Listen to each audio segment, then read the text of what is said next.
하겠습니다. 자, 이번에 배우는 지금 여러분 교재의 65페이지에 있는 회계의 변경과 오류 수정은요, KT 2급 시험에서 한 문제 나옵니다. 예. 한 문제 꼭 나온다고 보시면 돼요. 예, 한 문제. 네, 한 문제가 어디서 나오는지 제가 잘 찝어드릴 테니까 그것만 기억을 하시면 되겠습니다. 자, 회계 변경이란 무엇인가? 네, 회계 변경이란 무엇인가를 알아보겠습니다. 회계 정보의 유용성을 제고하기 위해서는 계속성과 통일성을 유지하는 게 필요합니다. 우리가 회계 변경은 가능한 하지 않아야 된다 이런 말과 같은 거예요. 우리가 회계 변경이라는 것은 회계의 처리 기준을 바꾸었다는 그런 의미를 가지고 있거든요. 그러니까 회계 처리 기준은 계속성을 유지하는 게 좋습니다. 그런데 이는 회계 정보의 비교 가능성을 높이기 위해서 그게 필요한 거예요. 회계 정보의 비교 가능성은 전기 대비 올해, 단기에, 전기 대비 단기에 어떤 변화가 일어났느냐, 영업이익률은 어떻게 변해졌고, 또 단기 순이익은 어떻게 변했는가, 이런 비교 가능성을 보기 위한 것이기 때문에 그런 것이죠. 비교 가능성은 다음과 같이 구분할 수 있다는 거죠. 기간별로 비교하는 비교 가능성과 기업과 기업을 비교하는 비교 가능성입니다.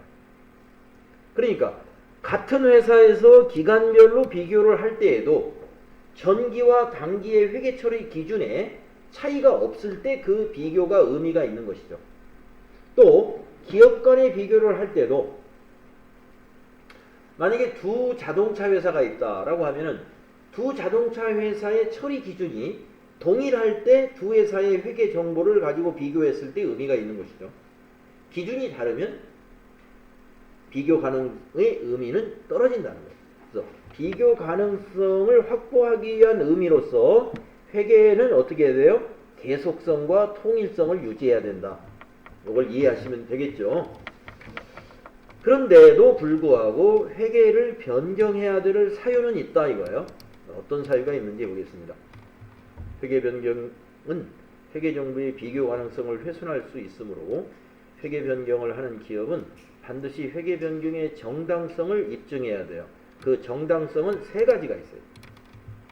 그러나 회계기준 제정기구가 새로운 회계기준을 제정하거나 개정하는 경우에는 이익 조정을 위한 자의적인 회계 변경의 여지가 없으므로 회계 변경의 정당성에 대한 입증은 필요하지 않다. 정당한 사유에 의한 회계 변경은 다음과 같다. 그래서 지금 방금 여기서 말한 회계기준 제정기구가 새로운 회계기준을 제정하게 됨으로써 변경되는 것은 여기 3번에 나와 있어요.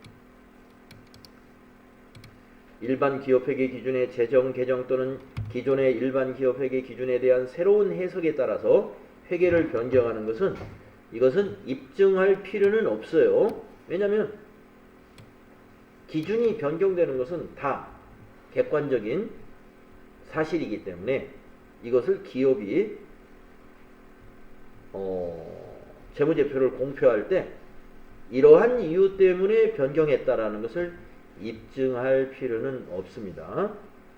그런데 1번과 2번은 이제 입증을 해야 된다. 자, 1번, 2번은 변경 사유에 해당이 됩니다. 1번은 뭐냐? 합병이나 사업부를 신설했거나 대규모 투자를 했거나 사업의 양도 등 양수도 이게 양수와 양도를 이게 섞어놓은 말이죠. 이렇게 해서 기업의 환경에 중대한 변화에 의하여 총자산이나 매출액이나 제품의 구성 등이 현저히 변동됨으로써 종전의 회계정책을 적용할 경우에 재무제표가 왜곡된다고 보는 경우에 변경 사유가 될 수 있다 이겁니다. 그래서 입증을 할 때는 우리가 이러한 뭐 합병을 했다, 우리는 대규모 투자를 했다, 이런 것을 전제로 해서 그러면 바꾸지 않으면 재무제표에 어떤 왜곡이 생기느냐, 이런 것들을 입증을 해야 되겠죠. 그래서 입증이 되면 이거는 인정이 돼요. 근데 입증 안 하고 변경하면 어떻게 돼요? 이익을 조작할 목적으로 회계를 변경했다, 이런 오해를 받을 수가 있어서 회계정보의 신뢰성을 떨어뜨리게 되겠죠. 두 번째, 동종산업에 속하는 대부분의 기업이 채택한 회계정책 또는 추정 방법. 네. 뭐 추정 방법이라 그러면은 감가상각의 뭐 내용연수라고 할까요? 이런 것들, 또 감가상각의 방법이라든가 이런 것들이 다 추정에 해당이 되는 거거든요. 그래서 동종산업에서 대부분이, 가령 차량운반부의 감가상각 방법은 정리법을 쓰고 있다 라고 한다면, 그 대부분의 기업이 채택하고 있는 것으로 변경함에 있어서 새로운 회계정책 또는 추정 방법이 종전보다 더 합리적이라고 판단되는 경우, 더 합리적이라는 것은 어떻게 판단할 수 있냐면, 대부분의 기업이 이러한 회계정책이나 추정 방법을 사용하고 있다는 것이죠. 그렇다면 동종업계의 대부분의 기업이 이러한 회계정책이나 추정 방법을 사용하고 있기 때문에 우리 기업도 변경하겠다 하는 것은 우리가 변경의 사유가 될 수 있다 하는 얘기입니다. 자, 그래서 요 세 가지를 여러분이 기억해 주셔야 돼요. 무엇으로 기억하시느냐? 회계 변경이 가능한 사례로 보시면 돼요. 회계 변경이 가능한 사례. 요 세 가지 경우는 회계 변경이 가능하다. 이 세 가지가 아니면 회계 변경 못 하겠죠. 기억하시고. 자, 단순히 세법의 규정을 따르기 위한 회계 변경은 정당한 회계 변경으로 보지 아니한다. 그렇기 때문에 보기에 이게 하나 들어가겠죠.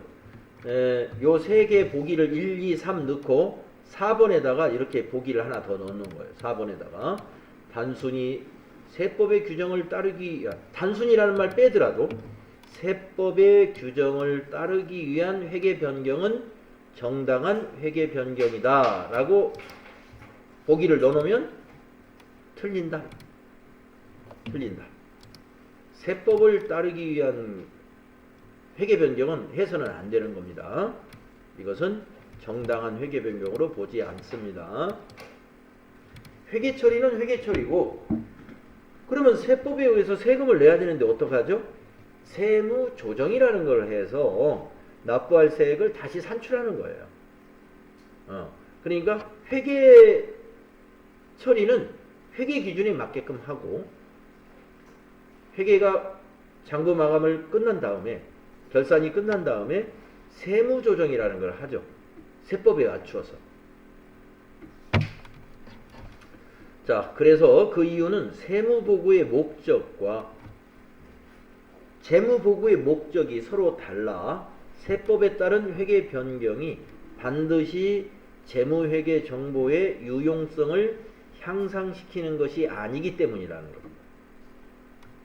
또한 이익 조정을 주된 목적으로 한 회계 변경은 정당한 회계 변경으로 보지 아니한다. 그래서 이익을 조작할 목적으로 회계 변경을 하는 것은 특히 부정한 것이다 하는 것이죠. 정당하지 않다는 건 부정하다는 거죠. 그래서 정당한 회계 변경으로 보지 아니한다. 기억을 해주시면 되겠습니다. 자, 그래서 이제 여기서 이제 시험에 나오는 게 뭘까요? 회계 변경의 사유. 요거 시험에 잘 나온다고 그랬죠. 요거 여러분 잘 이해해 두셔야 되고, 두 번째 다음 페이지에 있는 것 중에서 회계 변경의 유형에 관한 것입니다. 회계 변경은 두 가지 유형이 있는데요. 표로 딱 구성되어 있죠. 정책의 변경, 추정의 변경으로 나누어집니다. 정책의 변경과 추정의 변경으로 나누어지는데 정책의 변경의 사례가 이것이 아주 중요해요. 또 추정의 변경에서도 바로 이 사례가 중요합니다. 회계 정책의 변경의 사례가 뭐가 있느냐? 요거 꼭 기억을 해 주셔야 되고요. 그 다음에 추정의 변경 사례는 무엇이 있느냐? 요거 기억을 해 주셔야 돼요. 자, 요게 중요하다는 거 말씀드렸고, 그럼 한번 내용을 다 보겠습니다. 회계 정책의 변경. 자, 회계 정책이라는 건 아까 말씀드렸죠. 기업의 재무보고의 목적으로 선택한 기업 회계 기준과 그 적용 방법이 바로 정책이 되는데, 회계 정책의 변경은 재무제표의 작성과 보고에 적용하던 회계 정책을 다른 회계 정책으로 바꾼다는 것을 의미해요. 회계 정책의 변경이 가능한 경우는 일반 기업회계 기준에서 회계 정책의 변경을 요구하는 경우하고, 회계 정책의 변경을 반영한 재무제표가 거래나 기타 사건 또는 상황이 재무상태나 재무성과 또는 현금 흐름에 미치는 영향에 대해서 신뢰성이 있고 더 목적 적합한 정보를 제공하는 경우에 해당이 된다. 예, 요거보다는 앞에 있는 그 세 가지를 기억하시면 돼요. 자, 여기서는 요게 중요합니다. 정책의 변경 사례, 재고자산 평가 방법의 변경. 자, 재고자산 평가 방법의 변경이 뭐냐면요, 선입선출법, 후입선출법, 총평균법, 이동평균법. 이게 정책의 변경에 해당이 돼요. 왜냐하면 이게 재고자산 평가 방법은 그 재고 금액이 많은, 재고 자산이 많은 기업에서는요, 규모가 큰 기업은 이거 방법을 바꿔가지고 이익을 조작할 수가 있어요. 그래서 회계 정책의 변경으로 봅니다. 재고 자산 평가 방법은 아주 중요한 정책의 변경으로 보고 있어요. 두 번째, 유가증권을 투자 자산을 가지고 있는 기업들, 유가증권의 취득단가 설정 방법. 이것도 선입선출, 후입선출, 이동평균, 총평균, 이걸 말하는 거예요. 자, 유가증권을 투자하고 있는 그런 기업의 경우에 취득단가를 산정하는 방법이라는 게 무슨 말이냐? 자, 우리 회사가 삼성전자에 투자를 계속하고 있어요. 그 투자 이익을 목적으로. 그럼 삼성전자 주식을 말이죠, 2021년도에 1월 달에도 사고 매월 샀다고 볼까요? 1월, 2월, 3월, 4월, 5월, 6월 계속 샀어요. 그리고 중간중간에 판매도 했습니다. 그러면 예를 들어서 3월 달에 판매했을 때 1월 달에는 주식을 한 주당 10,000원에 샀고, 2월에는 20,000원에 샀고, 3월에는 30,000원에 샀다가 3월에 일부 팔았습니다. 그러면 이걸 이제 유형자산 처분 이익으로 인식을 해야 되는데, 판매 금액은 분명히 나오지만 처분 금액, 자, 이거를 1월 달 거 매입한 것을 처분했다고 봐야 되나요? 2월 달에 매입한 것을 처분했다고 기록해야 되느냐? 3월 달에 매입한 것을 처분했다고 기록해야 되느냐? 이 문제입니다. 그러니까 재고자산하고 같은 고민이 생기죠. 선입선출로 한다면 3월에 판매한 것이 만약에 100주를 팔았다면 1월 달에 구입이 100주라면 1월 달 거를 매입한 단가로 취득단가를 산정해야 되겠죠. 자, 그래서 유가증권의 취득단가를 어떻게 산정하느냐에 따라서 이런 단기매매증권 처분이익이라든지 처분손실, 또는 매도가능증권도 마찬가지 처분이익이라든가 처분손실, 이것이 달라져요. 그래서 당기순이익에 영향을 많이 미칩니다. 투자활동을 하는 기업의 경우에. 자, 따라서 여러분, 회계정책의 변경 사례는 다 뭐예요? 선입선출이냐 후입선출이냐 이런 문제예요. 그것이 재고자산이었느냐 유가증권이었느냐, 그 두 가지로 나누어질 뿐이지 평가 방법 또는 취득단가 산정 방법, 이런 것들, 그런 의미다. 그래서 회계 정책의 변경 두 가지 사례밖에 없어요. 그래서 재고자산 평가, 유가증권의 취득단가 산정 방법, 이것이 결국에 선입선출이냐 후입선출이냐 이런 문제다. 이렇게 연관지어서 기억을 해주시면 되겠습니다. 자, 이게 굉장히 중요하고요. 그 다음에 그러면 회계 처리를 어떻게 하느냐? 변경된 새로운 회계 정책은 소급해서 적용한다. 회계 정책은 소급해서 적용한다. 이 말은 뭐냐면 2021년도에 회계 정책을 바꿨으면요, 비교식으로 작성하는 작년도 것, 과거 것도 고쳐야 된다 이겁니다. 소급하여 적용한다. 그래서 회계 정책의 변경은 소급하여 적용한다. 이걸 기억하셔야 돼요. 전기 것도 고친다. 자, 전기 또는 그 이전의 재무제표를 비교 목적으로 공시할 경우에는 비교식으로 작성을 하니까 고쳐야 돼요. 소급 적용에 따른 수정사항을 반영하여 재작성한다. 비교 재무제표상의 최초 회계기간 전에 회계기간에 대한 수정사항은 비교 재무제표상 최초 회계기간의 자산부채 및 자본의 기초금액을 반영한다. 또한 전기 또는 그 이전 기간과 관련된 기타 재무정보도 재작성한다. 그러니까 비교식으로 만약에 3년치를 작성한다 그러면 과거 전기와 그 전기까지 고쳐야 되고, 비교식으로 회계기간 2개 기간의 것만 비교한다면 단기 거는 이미 바뀐 거니까 전기 거만 소급하여 재작성하면 되겠죠. 자, 회계 정책의 변경은 소급하여 적용한다는 걸 또 기억하시면 되겠습니다. 다음 이제 추정의 변경. 자, 회계 추정이란 일부 재무제표 항목은 기업 환경의 불확실성에 의해서 그 인식과 측정을 추정에 의존하는 경우가 있다 이거예요. 대손 충당금의 설정도 추정이요. 그 다음에 감가상각의 내용 연수, 사용 가능 기간도 사실은 추정에 해당이 되죠. 자, 합리적인 추정은 재무제표 작성의 필수적인 과정이며 재무제표의 신뢰성을 떨어뜨리지 않는다. 그러니까 추정을 합리적으로 하면 신뢰성에 큰 영향은 없다는 것. 자, 회계 추정의 사례, 이게 중요하다고 그랬죠. 아까 말씀드린 대손율, 이거 추정이에요. 대손의 추정. 그러니까 대손 충당금 설정을 말하는 겁니다. 추정에 해당이 되고, 재고자산의 진부화 여부에 대한 판단. 재고자산의 진부화 여부를 왜 판단하냐면 이 재고자산의 그 평가 때 저가법으로 평가를 하잖아요. 그래서 재고자산이 진부화되었다라는 판단은 이 재고자산은 이제 유행이 지나갔다. 유행이 지나갔다. 근데 유행이라는 것은 말이죠, 다시 달라질 수도 있어요. 우리가 요즘 유행을 보면 그렇잖아요. 발라드 음악이 굉장히 그 시장이 커지다가 요새 트로트 시장이 자꾸 커지고 있죠. 그걸 만약에 상품이라고 생각을 해보세요. 무슨 연예인을 그 양성하는 이런 회사가 만약에 있다면은 발라드 가수가 많았을 때는 그때 아주 좋았겠죠.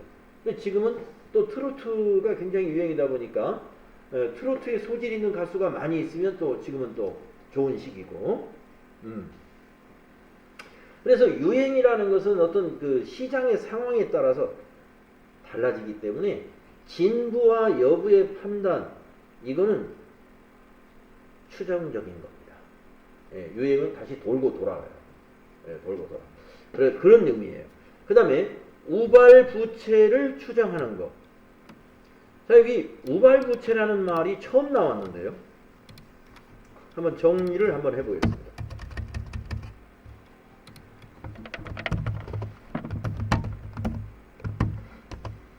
여러분, 우발적이라는 말은요, 좀 갑자기 이런 의미가 있죠. 그러니까 부채인데 우발적으로 부채가 될 수 있다. 우발적으로 갑자기 부채가 될 수 있다. 이건 뭐냐면 지금 현재로는 부채로 볼 수는 없는데 잘못되면 이게 부채가 된다는 거. 뭐라고 그럴까요? 그러니까 현재 부채로 인식할 수 없지만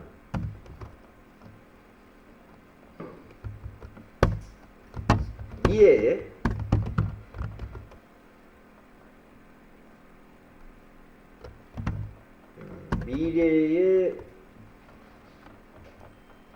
부채로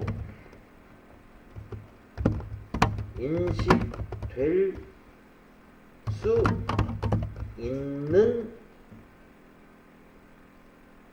부채, 이렇게 말할 수 있는데 뭐 진짜 표현이 좀 부족한데, 여러분 우발적이라는 걸 생각하시면 돼요. 우발적이다. 계획대로 된다면 이게 부채가 아니에요. 근데 그 계획이 잘못된다면 부채가 될 수 있어요. 예를 들면 보증을 서준 거, 우리 회사가 우리 회사하고 관계된 회사가 있는데 채무 보증을 서줬어요. 뭐 채무 보증 아시죠? 우리 회사 관계 회사가 은행에서 대출을 받는데 그 회사의 신용이 부족하니까 다른 회사 좀 보증을 좀 서달라 그래가지고 우리 회사가 만약에 이 회사가 그 채무를 이행하지 못하면 우리가 책임지겠습니다 그랬단 말이에요. 근데 그 시점에서는 그 회사가 잘 나가는 회사예요. 그 회사도. 그러니까 그 회사가 영업이 잘 되면 아무 문제 없어요.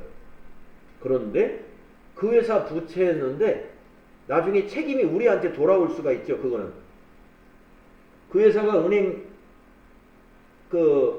차입기간 만기 때 못 갚으면 어떻게 돼요?